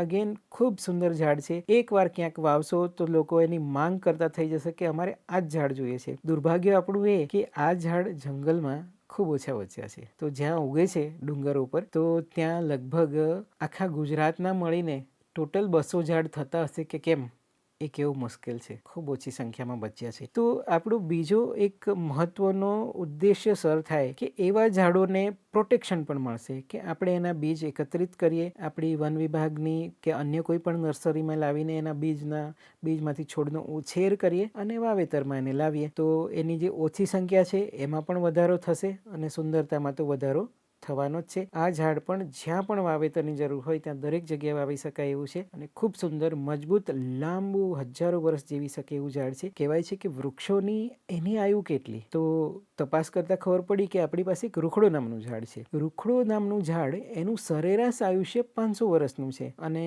પવન, વરસાદ કે અન્ય કોઈ કારણોથી જો તૂટી ના પડે તો 1000 વર્ષ પણ જીવે. અને એકાદ બિહારના ગયાની આસપાસ ક્યાંક એવું ઝાડ પણ રેકોર્ડેડ છે કે જે 2500 વર્ષથી છે. એટલે એવા લાંબી આવરદાવાળા વૃક્ષોને વાવશું તો આપણા જે વૃક્ષો વાવવાની જે વારંવાર રીપ્લાન્ટેશન ના કરવું પડે, અથવા તો થોડી ઘણી કુદરતી આફત આવે ને ઉખડી જાય એવા કોઈ વૃક્ષો જે છે, એના બદલે આપણા મૂળ સ્થાનિક મજબૂત વૃક્ષો વાવીએ, મજબૂત, સુંદર, અહીંની આબોહવામાં ટકી રહે એવા. તો જે આપણે વાત કરી કડાયો અને ઉડાળો, એ બંને ઝાડ એ જ કેટેગરીમાં આવે. એમનું આયુષ્ય પણ ખૂબ લાંબુ છે. એમનું સરેરાશ આયુષ્ય બંનેનું 500 વર્ષ છે. એમની સાથે જ ખૂબ ઓછી જાણીતું, કેમ કે ગુજરાતના ખાલી એક જ ખૂણે નાસિક તરફના વલસાડ જિલ્લામાં જ જોવા મળે એવું એક ઝાડનું નામ છે ડવલો. એ સ્ટર્ક્યુલાની જ એક ઓર વધારાની જાતિ છે, જેને સ્ટર્ક્યુલિયા ઘટ્ટાટા તરીકે ઓળખવામાં આવે છે. પક્ષીઓનો ખોરાક માટેનું ખૂબ પ્રિય ફળ છે. સ્ટર્ક્યુલિયાની દરેક જાતો પક્ષીઓ ખાય છે. ખિસકોલીનો પ્રિય છે. અને જંગલમાં વાંદરાઓ, એમને પણ આ મોટા જંગલી બદામ કહેવાય એ ટાઈપના જ ફળ લાગે અને ખૂબ સરસ ખાવા માટેના હોય છે. ઇવન ગામડે માણસો પણ એના બીજ કાઢીને ખાતા હોય છે, ખાવા લાયક છે. તો એવું કોઈ ફળ વનરાજીના આપણા જે પશુ પક્ષીઓના ખોરાક માટે પણ કામમાં આવશે. આ ડવલો ઝાડ પણ અતિ સુંદર છે અને આના જ્યારે ફળ લાગે છે ત્યારે ખૂબ મોટા હોય છે, લાઈક એક ક્રિકેટ બોલ જેવા સાઇઝના, અને એવા જ રંગીન કલરના, મરૂન કલરના ખૂબ મોટા ફળ, જે લગભગ 6 મહિના સુધી ઝાડ ઉપરથી આમ ગુચ્છામાં લટકતા હોય છે. તો ખૂબ સુંદર દેખાવ ઉત્પન્ન થાય. તો આપણે તો વાત કરી હતી લગભગ 180 જાતો છે આપણી પાસે, પણ ખાલી એક જ પ્રજાતિ, એક જ જીનસ, જેની અંદર સ્ટર્ક્યુલિયામાં જ આપણને 2-3 અલગ અલગ એવી જાતો મળી આવી જે આપણી સ્થાનિક છે, ઓછી પણ છે. અને ડવલાની જે વાત કરી, ગુજરાતમાં માત્ર વલસાડ જિલ્લામાં કપરાડા અને ધરમપુરના જંગલોમાં જોવા મળે છે. તો આપણે એને એના જે કુદરતી વિસ્તાર છે એનાથી દૂર દૂર સુધી લાવીને એની સંખ્યા જે છે એમાં વધારો કરી શકાય. અગેન ખૂબ ઓછું જોવા મળતું આ ઝાડ છે. તો આવા બીજા ઘણા બધા ઝાડ હોઈ શકે. જંગલમાં એક ઝાડ થાય છે જેનું નામ છે વરસ. વૃક્ષનું નામ વરસ, એટલે આપણને એમ થાય કે વરસ, આ વળી કેવું નામ. તો આ ઝાડ પણ ખૂબ સુંદર છે. આપણા જે જંગલ વિસ્તારમાં તો બધે ખરું, પણ છૂટું છવાયું, સંખ્યા તેની પ્રમાણમાં થોડી ઓછી. આ વૃક્ષ એવું છે કે જ્યારે ઉનાળો આવે ને ત્યારે એના પર્ણો એકદમ આખા ઝાડ પર ખૂબ સરસ ભરેલા હોય. છાંયો આપતું વૃક્ષ છે. મોટું ઘટાદાર વૃક્ષ થાય અને ગરમીના સમયે એના પર ખૂબ બધા પર્ણો ભરેલા હોય છે. હા, પણ જ્યારે વરસાદ આવે ને, પહેલો વરસાદ અથવા તો વરસાદનો પહેલો મહિનો, તો 1 મહિના માટે એના પર્ણો ખરી પડે. એટલે કે વરસાદ આવે, વરસાદ વરસે ત્યારે એના પર્ણો ખરી પડે. એટલે એક લોકવાયકા છે કે ક્યારેક એનું એવું નામ પડ્યું હશે કે ગમે એટલો વરસાદ વરસ પણ મારા ઉપર પર્ણો નહીં આવે. થોડો ટાઈમનો આ 1 મહિનાનો સમયગાળો છે, પછી ફરીથી પાછા લીલા પર્ણો આવી જાય અને ઝાડ પાછું સરસ ઘટાદાર તો થઈ જ જાય. અને શિયાળામાં ખૂબ સુંદર રંગના પુષ્પો પણ જોવા મળે. તો આપણે એવા ઝાડને પણ લેવા કે જે મજબૂત પણ હોય અને ફૂલોને પણ ધ્યાનમાં રાખવા, જેના ફૂલ થોડા મોટા હોય અને અલગ અલગ સિઝન. કેટલાક પુષ્પો આપણે ચોમાસે જોઈશે, કેટલાક આપણને જાન્યુઆરી ડિસેમ્બરમાં જોઈશે, તેના પછી માર્ચ આવતા તો ઘણા બધા વૃક્ષોમાં ફૂલોની સિઝન છે. પણ કેટલાક એવા વૃક્ષો પણ આપણે શોધી કાઢવા પડશે કે જે જૂન, જુલાઈ, ઓગસ્ટમાં પણ ફૂલ આપે. તો ફૂલનો રંગને ધ્યાનમાં રાખીને એક સરસ પેટર્નમાં આપણે વૃક્ષો ઉછેરીએ. દાખલા તરીકે જાન્યુઆરી, ફેબ્રુઆરી, માર્ચ, એપ્રિલ, 2 મહિનાના સમયગાળામાં રોડ સાઈડનું આપણું પ્લાન્ટેશન એવું હોય કે ક્યારે પણ જાઓ કોઈક ને કોઈક રંગના પુષ્પો ખીલેલા હોય. અને એમાં પણ આપણે એવા વૃક્ષો ગોઠવીએ જે કલર, કોન્ટ્રાસ્ટ કલર વેરાયટીના હોય. આ બધું જ આપણી પાસે છે આપણા જંગલોમાં, પણ આપણે એને ઉછેરતા નથી. જંગલોમાં સારા પર્ણોવાળા, સારા દેખાવાળા ઘટાદાર વૃક્ષોની વાત આવે તો એવું તો નથી ને કે આપણે માત્ર રોડ સાઈડમાં વૃક્ષો ઉછેરીએ છીએ. જંગલો ઓછા છે. આપણું જે વૃક્ષોથી આચ્છાદિત જે આપણું કવર હોવું જોઈએ લગભગ 33% જે આપણા ભારતનો એક નંબર છે કે 33% ઘટાથી આપણા જંગલ કે આપણી જે ધરતી છે તેનો ટોટલ ભાગ કવર થયેલો હોવો જોઈએ. અને ગુજરાતમાં આપણે જેમ જાણીએ છીએ એમ કમનસીબે આપણી પાસે 9 થી 10% જેટલા જ ઘટાદાર વાતાવરણથી આપણું જંગલો છવાયેલા છે. એટલે ખૂબ સંખ્યા વધારવાની જરૂર છે. હવે આ જ પ્રયત્નમાં આપણે વન કવચ બનાવીએ છીએ. ઘણા બધા ફોરેસ્ટના એવા કોઈ વિસ્તારો કે જ્યાં જમીન ખાલી પડી હોય, આપણે દર વર્ષે પ્લાન્ટેશન કરતા હોઈએ, તો શું કામ આપણે એવા જ વૃક્ષોનું ધ્યાનમાં રાખીએ જે માત્ર રોડ સાઇડ પ્લાન્ટેશન કરવાના છે. આપણા માટે તો દરેકે દરેક એક ઝાડ જે આપણું અહીંનું સ્થાનિક છે એ મહત્વનું છે. આપણે એને રોપવાનું છે. વૃક્ષોને જોતા જોતા એક ઝાડ ઉપર મારું ધ્યાન ગયું. કોર્ડિયા મેક્લોઇડી નામનું એક ઝાડ છે, જેને ગુજરાતીમાં દહીંવી અથવા તો દેશી ભાષામાં ક્યારેક દાહવો એવું પણ કહે છે. તો આ ઝાડ માટે માહિતી સર્ચ કરતાં ખબર પડી કે વૃક્ષોની માહિતી ક્યાંથી આવે. વનસ્પતિ માહિતી આપણને ફ્લોરા નામનું જે આપણું પુસ્તક હોય છે, જે તે વિસ્તારની વનસ્પતિઓની માહિતી આપતું પુસ્તક એટલે ફ્લોરા. તો એ જ રીતે આપણી પાસે ગુજરાત ફ્લોરા પણ છે. ગુજરાત ફ્લોરા વાંચતા ખબર પડી કે આવું ઝાડ દહીંવી તરીકે ઓળખાતું ગુજરાતમાં વર્ષો પહેલાં માત્ર એક જ વાર નોંધાયેલું. એ વાતને પણ આજે 70 વર્ષ થઈ ચૂક્યા. ડાંગના જંગલોમાં ક્યાંકથી આ ઝાડ નોંધાયેલું અને પછી લગભગ 2009માં ટ્રીઝ ઓફ ગુજરાત નામનું આપણું જાણીતું પુસ્તક છપાયું. એમાં માહિતી વાંચતા ખબર પડી કે આ એક એવું ઝાડ છે જે અત્યારે જીવિત સ્વરૂપે છે કે કેમ એની કોઈ નોંધ નથી. જો એ ઝાડ ક્યાંક મળતું હોય તો આપણે બીજા રાજ્યમાંથી પણ લાવીને એના કટિંગ, રોપા કોઈ પણ રીતે નર્સરી કરીને પણ આપણા જંગલોમાં વાવવું જોઈએ, એવું આ પુસ્તકમાં લખાણ છે. તો જે એ લોકો લેખકો છે, વનસ્પતિના જાણકાર છે, એ લોકો વારંવાર ભાર મૂકી રહ્યા છે કે આપણા સ્થાનિક દેશી ઝાડો વાવો. આ ઝાડ શોધતા અમે જ્યારે જંગલમાં પહોંચ્યા તો અમે ફરીથી એ જ લોકેશનની શરૂઆત કરી કે ક્યાં મળે છે આ ઝાડ. તો ફ્લોરામાં લખ્યું હતું કોઈ સુરખાઈ નામનો વિસ્તાર લખ્યો હતો, બસ સુરખાઈ લખ્યું હતું, બીજી કોઈ માહિતી નહીં. શોધતા અમે ડાંગ જિલ્લાના આહવાની આજુબાજુ ક્યાંક પહોંચ્યા અને ત્યાં ખબર પડી કે અહીંયા સુરખાઈ માતાનું મંદિર છે, એમના નામે એક સુરખાઈ ડુંગર આવેલો છે. અને અહીંથી કદાચ આ ઝાડ વર્ષો પહેલાં નોંધાયું હોય. તો લગભગ 70 વર્ષ પછી અમે ડુંગર પર પહોંચ્યા અને ડુંગર ઉપર પહોંચ્યા પછી ખબર પડી કે આખો ડુંગર એ જ ઝાડથી ભરેલો હતો. ઉપર ખૂબ બધા ઝાડ હતા અને આપણે એને ક્યાં છે એ શોધવામાં 70 વર્ષ બગાડ્યા. અને પછી તો ઝાડની એક વખત ઓળખ થઈ ગઈ. તો એ ઝાડ ખૂબ સુંદર હતું, એના પર્ણો પણ ખૂબ સુંદર હતા, એના પુષ્પો પણ ખૂબ સરસ હોય છે. તો દેખાવે ખૂબ અતિ સુંદર એવું ઝાડ. અને એક વખત ઓળખ થઈ પછી ખ્યાલ આવ્યો ધીમે ધીમે કે એક છેક ઉમરગામથી શરૂ કરીને ઉમરગામ, કપરાડા, ધરમપુર, ડાંગ જિલ્લો, વ્યારા, રાજપીપળા, છેક પંચમહાલ આવતા સુધીમાં ઘણી બધી જગ્યાએ છૂટાછવાયા આ વૃક્ષોની નોંધ હવે જોવા મળી છે. તો કદાચ એક પ્રશ્ન હતો કે આપણે એને ઓળખતા નથી એટલે એનું રેકોર્ડમાં આવતું નહોતું, પણ ખૂબ સુંદર ઝાડ છે. તો લગભગ અત્યાર સુધી મેં એવા વૃક્ષોની વાત કરી કે જે આપણા મૂળ સ્થાનિક જંગલી છે પણ નામ કદાચ એટલા જાણીતા નથી. પણ સીસમનું ઝાડ કોણ નથી ઓળખતું? બધા જ ઓળખીએ. સીસમનું ઝાડ ખૂબ મહત્વનું છે. આપણે એમ સમજતા હોઈએ કે સાગી લાકડું એટલે ઇમારતી લાકડું, સૌથી મોંઘું સાગનું ઝાડ. પણ હવે સાગને ઓવરટેક કરીને સીસમનું લાકડું સૌથી મોંઘું છે. ભારતમાં સૌથી મોંઘું ઇમારતી લાકડું હોય તો સીસમનું ઝાડ છે. સીસમને ખૂબ બધા બીજ આવે અને એમાંથી ઘણા બધા રોપા તૈયાર કરી શકાય. સીસમનું એક ઝાડ લગભગ ઓન એન એવરેજ દર વર્ષે 10,000 નવા રોપા બની શકે એટલા સારા બીજ આપે જ છે. તો વાવેતરની સાથે સાથે સુશોભનને જ ધ્યાનમાં ના રાખતા આપણે આર્થિક દ્રષ્ટિએ પણ, કેમ કે રોપવાવાળા દર વખતે સરકારો જ હોય જરૂરી નથી, ફોરેસ્ટ ડિપાર્ટમેન્ટ જ રોપે નહીં, પણ આપણે દરેકે દરેક નાગરિકને પ્રોત્સાહિત કરીએ કે આપણા સ્થાનિક વૃક્ષોની જાતોને વાવે. અને કદાચ કોઈ એના ખેતરમાં શેડે પાડે વાવતા હોય તો એવા વૃક્ષો પણ વાવે કે લાંબે ગાળે એને ક્યારેક કોઈક આર્થિક મુશ્કેલી આવે તો ઇમારતી લાકડું એને થોડી ઇન્કમ પણ આપશે. અને સીસમ તો ખૂબ મોંઘું છે તો એટલી મોટી રકમ આપશે જે મતલબ એના લગભગ મોટે ભાગના આર્થિક સંકટને દૂર કરી શકે એવી રકમ પણ આવે. તો આ પણ એક મહત્વનું ઝાડ છે. એવું જ બીજું એક સુંદર મજાનું સેવન નામનું ઝાડ આવે છે. સેવન નામનું ઝાડ ઘણી બધી જગ્યાએ છે, ઘણા બધા ગામોમાં અને લગભગ દરેક સિટીમાં છે. એટલા માટે ખાસ મેન્શન કરવું પડે કે આપણા ઘરમાં જે આપણું પૂજા માટેનું જે નાનું મંદિર હોય છે લાકડાનું, એમાં સેવનના લાકડાનું મંદિર મોટે ભાગે હોય છે. અને એક રિવાજ છે આપણે ત્યાં ગુજરાતમાં કે કદાચ તમે ઘરમાં મંદિર લાકડાનું ના બનાવો તો એટલીસ્ટ દરવાજો બનાવો તો મુખ્ય દરવાજામાં એક નાનો ટુકડો પણ સેવનનો નાખો, એવો એક રિવાજ છે. તો ખૂબ સુંદર રીત રિવાજોમાં ખૂબ વખણાયેલું અને અનેક ઉપયોગો ધરાવતું અને કંઈક તો હશે એની પાછળનું લોજિક કે ઘરનું મંદિર એ લાકડામાંથી બને, અથવા તો નવું ઘર શરૂઆત કરતા હોય તો કમસે કમ લાકડાનો એક ટુકડો પણ એમાં નાખવામાં આવે તો આર્થિક દ્રષ્ટિએ પણ જરૂરી ઉપયોગી છે. અને જંગલમાં ઉગ્યા છે એ સેવનના ઝાડ કાપીને આપણે મંદિરો બનાવશું તો કોઈકે તો રોપવા જ પડશે.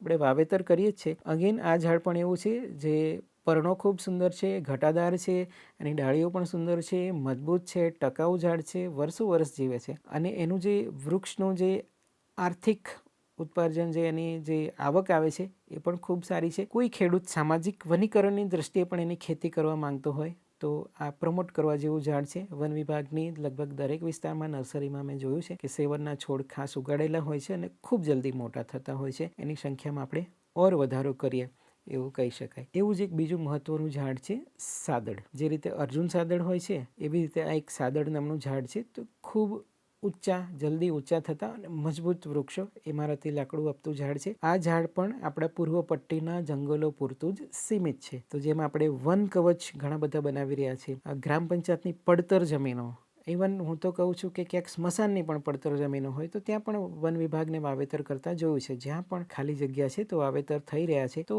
ઇમારતી લાકડું આપતી જાતોને પણ આપણે મહત્વ આપતા થઈએ. મિત્રો, સ્થાનિક જાતોના વાવેતરને જો મહત્વ આપવું હશે ને તો આપણે અનેક પાસાઓને સાંકળી લેવા પડશે. આપણી પાસે વૃક્ષો ઔષધીય વનસ્પતિ તરીકે ઓળખાતા પણ ઘણા બધા છે.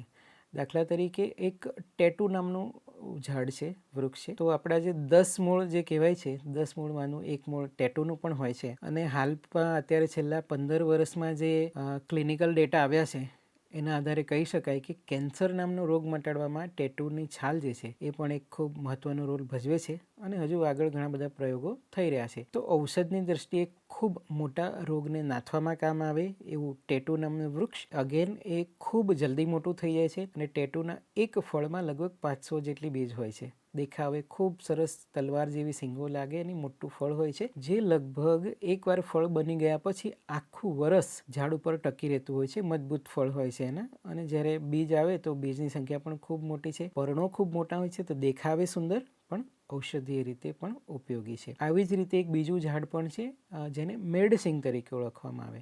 તો મેડસિંગ પણ આખું વરસ સદાહરિત લીલું રહેતું ઝાડ છે. અને આપણને એવી જ ગ્રીનરીની જરૂર છે કે જે આપણું ગ્રીન કવર વધારે, સુશોભન માટે પણ સારું રહે. અને આ ઝાડ પણ એવું છે જે ઘણા બધા રોગોમાં ઉપયોગી છે અને કેન્સરમાં તો ખરું જ. એ જ રીતે ઔષધિ વનસ્પતિ બીજી જોવા જઈએ તો અરીઠાને કોણ નથી ઓળખતું? અરીઠા જે સોપનટ તરીકે ઓળખાય, એના વાળમાં એના ફળના થોડા ઘસીને લગાવીએ તો ફીણ ઉત્પન્ન થાય, લાઈક શેમ્પુ, સાબુ. એટલે જ એને સોપનટ કહેવાય. કુદરતી અને કોઈ પણ જાતના નુકસાન વગરનું, કદાચ સીધે સીધું ઉપયોગ ના કરો તો ઘણી બધી બ્યુટી પ્રોડક્ટ્સમાં એનો ઉપયોગ થઈ શકે એવું એનું ફળ છે. અને આ જે સુંદરતાની દ્રષ્ટિએ આસોપાલવને પણ ટક્કર મારે એવું આપણું અરીઠાનું ઝાડ છે. તો એ ઝાડ પણ વાવવું જોઈએ.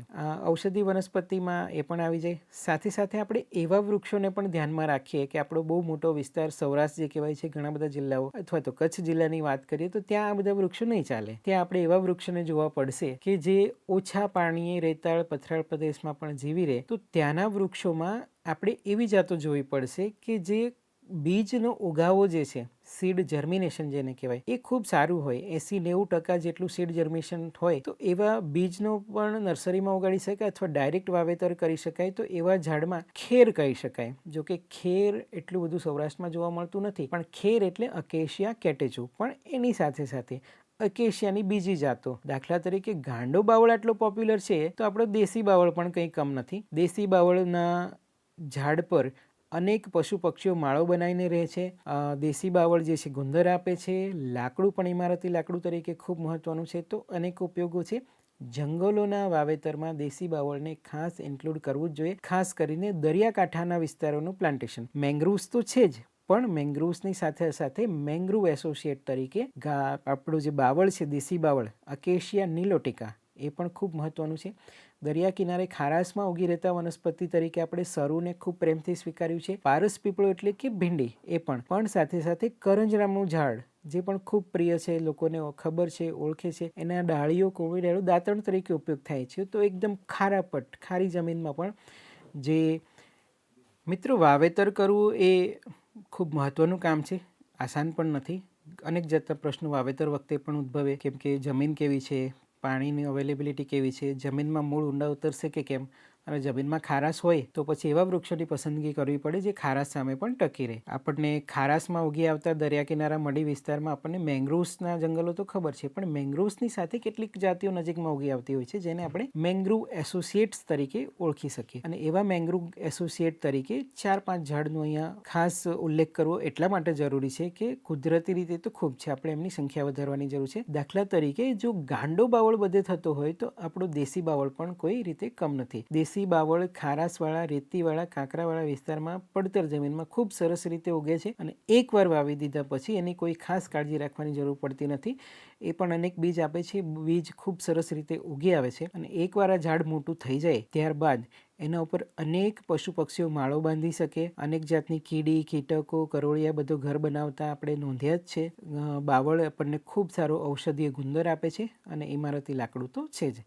આવી જ એક બીજી મહત્વની વનસ્પતિ કહી શકાય કરંજ. જ્યારે દરિયા કિનારે ખારાપટ કે રેતાળ વિસ્તારમાં આપણે વાવેતર કરવાની વાત આવે તો આપણે ઘણી બધી જગ્યાએ જોઈ શકીએ કે કેઝુરીના સરુનું પ્લાન્ટેશન ખૂબ સારું છે, ઘણું છે, મોટું છે અને પારસ પીપળો પણ ઘણી જગ્યાએ રોપવામાં આવે છે. પણ જો તમે સરુનો પ્લાન્ટેશન જે છે એને જોયું હોય તો એક વખત સરુ રોપી દીધા પછી એના પર્ણોનો જે કચરો પડે એની અંદર એક કેમિકલ રહેલું છે જેને એલેલોપેથિક કેમિકલ તરીકે ઓળખી શકાય. આ કેમિકલ એવું હોય છે કે માત્ર સરુના ઝાડને જ સારી રીતે વૃદ્ધિ કરવા દે, આજુબાજુના બીજી જીવસૃષ્ટિને એ ઝેરી અસરો કરે. એટલે ત્યાં પછી બીજી જીવસૃષ્ટિ ખાસ વિકસી શકતી નથી અથવા તો વૃક્ષો કે નાના છોડવા પણ પછી જોવા મળતા નથી. એટલે જ્યાં જરૂર છે બિલકુલ ખાલી પટ છે તો સરું વાવ્યા હોય તો ઓકે, એ ખૂબ સારું જ છે, હજુ પણ વાવી શકાય. પણ જો શક્ય હોય તો એવા બીજા કયા વૃક્ષો છે કે જેને આપણે ખારા પટમાં, રેતાળ પ્રદેશમાં કે દરિયા કિનારે કે મેંગ્રુવ એસોસિએટ તરીકે લઈ શકતું તો લઈ શકશું. તો આવું જ એક મહત્વનું ઝાડ છે આપણું કરંજ. કરંજ બધે જ વન વગડે જોવા મળે છે. કરંજના કુમળી ડાળીઓના દાંતણ વર્ષો સુધી ઉપયોગમાં થતા આવ્યા છે અને આજે પણ ઇવન અમદાવાદના બજારોમાં પણ કરંજના દાંતણ વેચાતા મળે છે. તો આર્થિક રીતે ઉપયોગી તો છે જ. કરંજ બીજ દવા તરીકે ઉપયોગી છે, ઔષધીય વનસ્પતિ પણ છે અને ખારા પાણીમાં ઇવન પાણી જ્યાં અમુક ભરતી ઓટના સમયે પહોંચી પણ જતું હશે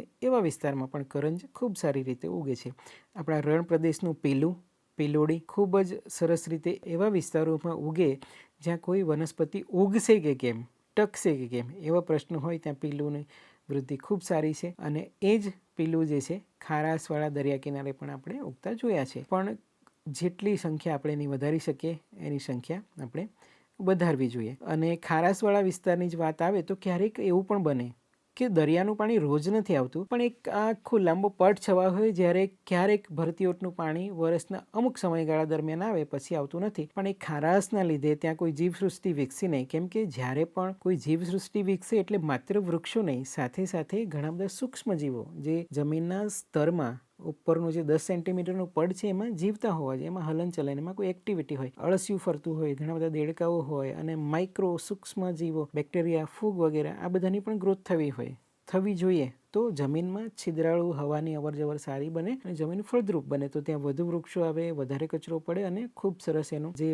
ઉપલું સ્તર જે છે એમાં હ્યુમસ નિર્માણ પામે અને ઘણી બધી જીવસૃષ્ટિ એના ઉપર ટકે. પણ ખારાશના લીધે કે આવા કોઈ લાંબા એવા મોટા ઘણા બધા કિલોમીટરના આપણને પટ્ટા ખાલી જોવા મળે કે જ્યાં મેંગ્રુવ જેવી વનસ્પતિ પણ ટકી નથી. તો આવી બધી વનસ્પતિમાં કોને ઉગાડશું? તો જેમ ગાંડો બાવળ જે અકેશિયાની જાત કહેવાય, તો એવી જ રીતે અકેશિયાની બીજી કેટલીક જાતો પર પણ મારું ધ્યાન જાય છે. એમાંથી એક મહત્વની જાત છે કાંટી બાવળ તરીકે ઓળખાતું એક ખેર જેવું વનસ્પતિ. ફાયદો એ કે કાંટી બાવળના બીજ જે છે એ ખૂબ સારા જર્મિનેટ થઈ જાય છે, ગમે એવી કપરી પરિસ્થિતિમાં ટકી રહે છે, છોડ મોટા થઈ જાય છે અને મોટા થઈ ગયા પછી પણ ઝાડ જે છે મોટું ઇમારતી લાકડું આપશે અને ખેર કરતાં લગભગ બમણી સાઇઝના મોટા વૃક્ષો થાય છે. એવી જ રીતે ગોરાડિયો નામનું એક વૃક્ષ છે, અકેશિયાની જગ્યાની એક જાતિ છે, અકેશિયા પોલિકાન્થા. તો આ ઝાડ એવું છે કે ગમે તેવી કપરી કઠોર પરિસ્થિતિમાં પણ ઉગશે અને ખૂબ ઝડપથી વૃદ્ધિ કરશે. એકદમ ખાલી પડેલા વિસ્તારને 5 વર્ષની અંદરમાં એક ઘટાદાર વૃક્ષો સાથેના વિસ્તારમાં ફેરવી શકવાની ક્ષમતા ધરાવે છે. તો કઠોર પરિસ્થિતિ, વધુ પીએચ, વધુ ખારાશ એવી બધી જે વિસ્તારો આવેલા છે જેમાં અકેશિયાની ઘણી બધી જાતો વાવી શકાય. બોરની અનેક જાતો આપણે ત્યાં છે તો ઘણી બધી બોરડીઓ પણ વાવી શકાય. બોરડીમાં લોકોએ પ્રેમથી જાત જાતની કલમો કરી છે અને ઘરે ફળ ખાવા માટે બોર ખૂબ વાવ્યું છે.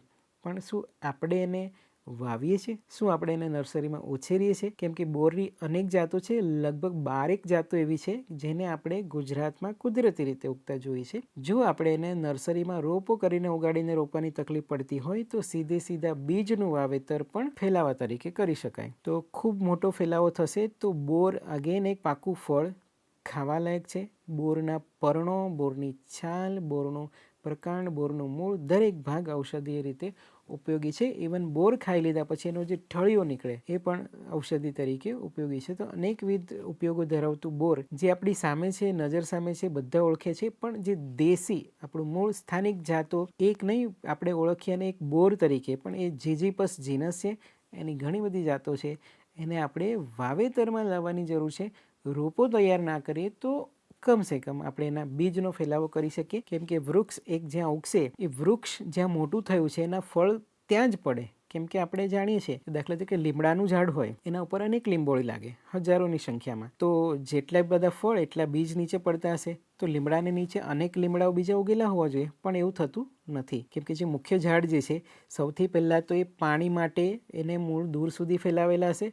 કદાચ બીજ ખરે અને થોડા ઘણા છોડ ઉગી પણ જાય અથવા ઘણા બધા છોડ ઉગી જાય, પણ એ ચોમાસા પૂરતા જીવતા રહેશે. પાણીની અછત, પોષક તત્વોની અછતના લીધે પછી મરી પરવારશે, અથવા તો થોડા ઘણા જીવી જાય તો ઉપરથી સૂર્યપ્રકાશ, કેમ કે એના માતૃ ઝાડની ઘટા જે છે એ જ સૂર્યપ્રકાશને આવતા રોકે. એટલે અનેકવિધ કોમ્પિટિશનના આધારે ઘણા બધા બીજ પડે, પણ ત્યાં ને ત્યાં ઝાડ નીચે જ પડવાથી ઉગી શકતા નથી. બોરમાં પણ એ જ પ્રશ્ન આવે છે. જો આપણે એના બીજને દૂર સુધી ફેલાવો કરશું તો કુદરતી ફેલાવામાં એ ધીમું હોય, પણ આપણે એને ફેલાવો કરશું તો આપણો ઘણો બધો વન વિસ્તાર જે છે તે વધારી શકીએ. એવી જ રીતે એક ખૂબ મહત્વનું ઝાડ જાંબુ, કાળા પારસ જાંબુ જે કહેવાય છે, આપણું દેશી ઝાડ છે. લોકોએ પ્રેમથી ફળ ખાધા જ છે અને આજની તારીખે પણ ખૂબ મોંઘા ભાવે આ કાળા જાંબુના ફળ જે છે બજારમાં મળે છે. એક મોટું કાળા જાંબુનું પારસ, જે કાળા પારસ જાંબુનું ફળ છે, તમે ખરીદશો તો 10 રૂપિયાનું એક ફળ મળે છે. ખૂબ મોંઘું ફળ. એનું ખૂબ મોટું ઘટાદાર ઝાડ થાય. અને આ ઝાડ જે છે ક્યાંક છૂટા છવાયા કોઈકના ખેતરમાં છે, પણ આપણે એને કેમ વાવતા નથી? ઔષધીય રીતે જો વાત કરીએ તો આ જાંબુ જે છે એનું ફળ ખાવાથી આપણું જે સુગર લેવલ ડાયાબિટીસમાં ઓછું થઈ જાય છે, ધીમે ધીમે કંટ્રોલમાં આવે છે, રોગ પ્રતિકારક શક્તિ વધારે છે, અને ઉનાળામાં થતું ફળ આપણને ડિહાઇડ્રેટ થતા રોકે. ફળ તો ખાઈ જ લીધું, પણ ઠળિયો જે છે એનો પાવડર પણ ઘણા બધા રોગોમાં દવા તરીકે ઉપયોગી છે, અને ઓબ્વિયસલી સુગર લેવલ ઘટાડવા માટે પણ ખૂબ ઉપયોગી છે. તો અનેકવિધ ઉપયોગો આ જાણીતા છે, હવે કોઈ છુપા ઉપયોગો નથી. અને ઝાડ જે છે ખૂબ મજબૂત થાય, મોટું થાય, અને એનું પ્રકાંડ પણ ખૂબ જાડાઈ પકડે તો લાંબા ગાળે એનું લાકડું પણ ખૂબ સારી આવક આપશે. તો આવા અનેકવિધ ઉપયોગો ધરાવતા, કોઈ સુશોભનની દ્રષ્ટિએ, કોઈ ઔષધની દ્રષ્ટિએ, કોઈ કપરી પરિસ્થિતિમાં ટકી જેવા વૃક્ષો, આપણી પાસે અનેકવિધ મુદ્દાને ધ્યાનમાં રાખતા આપણી પાસે અનેક જાતો આવેલી છે, જેમાંથી કેટલીક જાતોની આજે આપણે ચર્ચા કરી. એમાં 2 મહત્વની જાતોની ચર્ચા કર્યા વગર આ ટોપિક આપણે પૂરું નહીં કરી શકીએ. એક તો છે ફ્લેમ ઓફ ધી ફોરેસ્ટ તરીકે ઓળખાતું ખાખરાનું ઝાડ, જેને પળસ અથવા કેસુડો પણ આપણે કહીએ. પળસ અને કેસુડો જે છે એ ખૂબ સરસ સુંદર એના પુષ્પો માટે જાણીતું છે. મોટાભાગે જે પુષ્પો જે છે એ ઉનાળાની સિઝનમાં આપણને જોવા મળે. તે સિવાય એના પર્ણોથી આખા વર્ષ લીલોછમ ઝાડ જંગલ છવાયેલું રહે છે, અને એના પર્ણોમાંથી બાજ પણ બને છે, બીજા અનેક નાના મોટા પ્રોડક્ટ પણ બને છે. તો ઝાડનું લાકડું જ નહીં, પર્ણો પણ ઉપયોગી છે, આર્થિક રીતે ઉપયોગી છે, ફૂલો પણ વેચાય છે, રંગ પણ આપે છે, ડાઈસ તરીકે પણ કામનું છે, દેખાવે સુંદર છે, અને અલ્ટિમેટલી ઘણા બધા ઝાડને આપણે કાપી જ નાખીએ છીએ. તો જ્યારે પણ આપણે કોઈ ઝાડની જગ્યા ખાલી પડે તો કેસુડાને આપણા પળસને એમાં ઉમેરતા જઈએ. આ પળસ જેવું જ સુંદર દેખાતું એક બીજું ઝાડ છે જેને પંગારો કહેવાય. પંગારો અથવા તો સૌરાષ્ટ્રમાં આપણે એને ઝઘરિયા ખાખરા તરીકે પણ ઓળખીએ છીએ. તો આ જે પંગારો છે એ પણ આવું જ સુંદર દેખાતું, ઓરેન્જ કરતાં વધારે રેડિશ કલરના ડાર્ક ફૂલો ધરાવતું, ખૂબ મોટા ગુચ્છાઓમાં થતું ખૂબ સુંદર ઝાડ છે. અને આ ઝાડ પણ એવું છે જેને માત્ર બીજને એવી જગ્યાએ પહોંચાડવાની જરૂર છે, અથવા રોપાને એવી જગ્યાએ પહોંચાડવાની જરૂર છે જ્યાં વિસ્તાર ખાલી છે, ઓછું પાણી, કપરી પરિસ્થિતિ, ગરમ આબોહવા, અથવા તો કહી શકાય કે પીએચ પણ ખૂબ ડિસ્ટર્બ થઈ ગયો એવા વિસ્તારમાં પણ પંગારો ખૂબ સરસ રીતે ઉગે છે. ખૂબ ઝડપી ગ્રોથ છે, પથ્થરોમાં પણ ઉગી જાય છે. તો આવા સુંદર દેખાતા અને અનેક રીતે ઉપયોગી વૃક્ષોમાં આપણે એવા ઝાડોની, એવા વૃક્ષોની પસંદગી કરતા જઈએ. આ તો જે થોડા ઘણા નામ આવ્યા છે એમાં અનેકનો ઉમેરો થઈ શકે. ગરમાળો અને ગુલમોહર, એક પહેલાં પ્રાથમિક શાળામાં ભણતા ત્યારે આવો એક પાઠ પણ આવતો, ગરમાળો અને ગુલમોહર. ગુલમોહર જે છે રોડ સાઈડે ઘણા બધા દેખાય છે, પણ ગરમાળો એટલે આપણું દેશી વૃક્ષ. ગરમાળાનું જ્યારે પુષ્પ આવે એક લાંબુ પીળા કલરનું ઝુમ્મર લટકતું હોય 2-3 ફૂટ લાંબુ, એવું સરસ અનેક ફૂલો સાથેનું એનું આખું એક મંજરી હોય છે. પીળા રંગના ખૂબ સરસ પુષ્પો, એટલે એને ઇંગ્લિશમાં ગોલ્ડન શાવર કહેવાયું. તો એ ઝાડ આપણું સ્થાનિક ખૂબ મજબૂત ઝાડ, સીધું ઉગે અને ઘણી બધી ડાળીઓવાળું, એટલે અનેક પુષ્પો સાથેનું. જ્યારે ફૂલ આવે ત્યારે ખૂબ સુંદર દેખાવ ઉત્પન્ન કરે 2-3 મહિના માટે. એ સિવાય એના ફળ જે લાગે, ફળ પણ લાંબી સળી જેવું હોય છે, ખૂબ સુંદર ફળો હોય. તો રોડ સાઈડના પ્લાન્ટેશન માટે એકદમ સુટેબલ છે, ખૂબ સુંદર દેખાશે. અને ક્યાંક વન વગડે પણ વાવવાનું થાય તો આ જે ગરમાળો જે છે એના ફળ, એની અંદર એક મિંજ કહેવાય એવું, એની અંદર થોડું ફળની અંદરનો જે ભાગ જે છે એ ખાવાલાયક હોય છે, મીઠા ગુંદર જેવો હોય છે. ઇવન આપણા જંગલોમાં પણ મેં રીંછ જેવા પ્રાણીને પણ ગરમાળાની શીંગો ખાતા જોયું છે. અને વન વગડાના પ્રાણી પક્ષીઓ ખાઈ શકે એવું જ આ ઝાડ છે. અને એક ખાસ મહત્વની વાત ઉમેરી શકાય કે ગરમાળો અથવા તો આપણે જે બધા વૃક્ષોની વાતો કરી, એ દરેકે દરેક વૃક્ષો પતંગિયા અથવા તો બીજા ઘણા બધા ફૂદાની કેટરપિલર્સ, ઈયળ, એના માટે ખોરાક પૂરો પાડે. આ પતંગિયા, ફૂદા, આ બધા ફરતા ફરતા આ બધી વનસ્પતિના પર્ણો ઉપર ઈંડા મૂકી જાય. એના જે કેટરપિલર્સ જે છે, ઈયળ જે છે, ત્યાં જ મોટી થાય, પર્ણોનો ખોરાક તરીકે ઉપયોગ કરે. અને આ પતંગિયા વિષયના કે ફૂદા વિષયના જાણકાર મિત્રો તો કહી જ શકે કે આ દરેકે દરેક ઝાડ આ બધી જીવસૃષ્ટિ માટે કામનું છે. તો અનેકવિધ ઉપયોગો ધરાવતા ઘણા બધા વૃક્ષો આપણી પાસે છે, આપણી મૂળ સ્થાનિક જાતો, જેના અનેકવિધ ઉપયોગો. અને વન વિભાગ વન વિસ્તારને વધારવા માટે આ બધા વૃક્ષોના વાવેતરની જરૂર છે. દૂરથી લાવેલા પેલ્ટોફોરમ કે પછી કોનોકાર્પસ જેવા અન્ય દેશમાંથી આવેલા એવા વૃક્ષો કે જેની આપણી જમીનમાં જીવવા ટેવાયેલા નથી, આપણા પશુ પક્ષીઓ સાથે સંતુલન સાધી શક્યા નથી, જેના સુશોભન સિવાય કોઈ ઉપયોગ નથી, એવા વૃક્ષો પર ભાર ઘટાડીને આપણા સ્થાનિક સારા એવા દેશી વૃક્ષોનો વધુમાં વધુ ઉછેર કરવાની જરૂર છે. નમસ્કાર.